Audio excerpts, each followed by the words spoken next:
While you've had previous head coaching experience, this might be your first time having a program to actually call your own.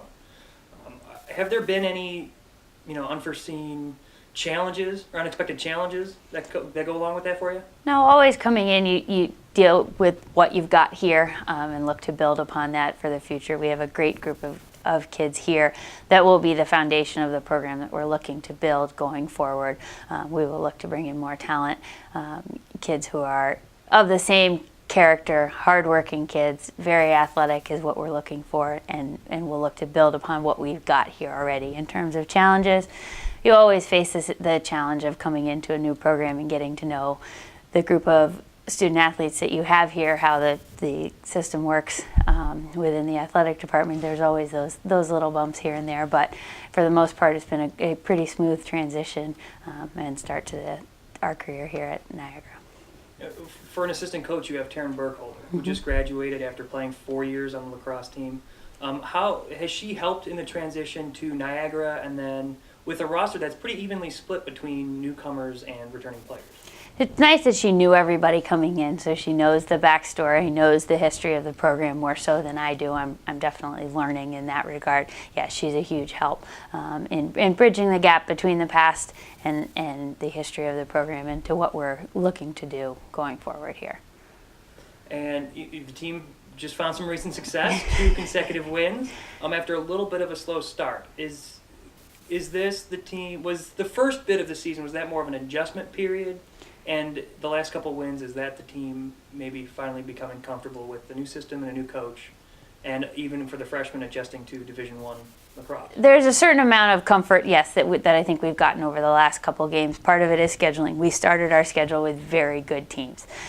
Temple, Albany, our perennial powers. Their starting point this spring was much different than ours. And coming into things, the team really questioned whether or not how good they were. And I think over the course of the past couple of games, they've started to realize that we can win. And I think winning is definitely something you have to learn how to do. You get into the mentality of, uh-oh, it's happening again. When a momentum shift happens during a game, we figured out how, at least over the course of the past couple of games, how to stop that momentum from going negatively quickly, and then how to get it back in our favor. So it's been a learning process. The kids are really starting to believe in themselves and their abilities, which is obviously overall the goal for us. What are some of the benefits to beginning the season with tough competition like you did? You see a pace of play that you're not used to. Our goal all season is to be ready for the MAC tournament or MAC conference schedule come the end of March, and we were going to play good teams along the way to make sure that we were capable of making a statement that Niagara isn't the Niagara of the past in terms of the lacrosse program come the end of March through April with our conference schedule. You see speed, you see size, you see a different level of play when you go play teams that are usually in the NCAA tournament who compete for that on a regular basis. It's always good to play up, I think, and to see a little bit of that at the beginning of the season, and then find a way to see some success as measured by victories through the course of the middle of the season, so you're ready to go come conference time. And then non-conference play continues this weekend. LIU Brooklyn coming to campus.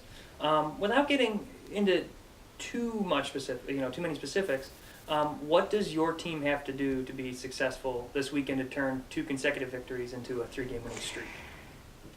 We need to find a way to take care of the ball and value our possessions, particularly through the midfield. I felt like on Tuesday we turned the ball over far more than I would have liked.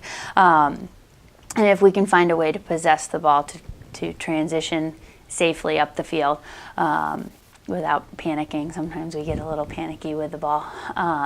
I think good things are going to happen.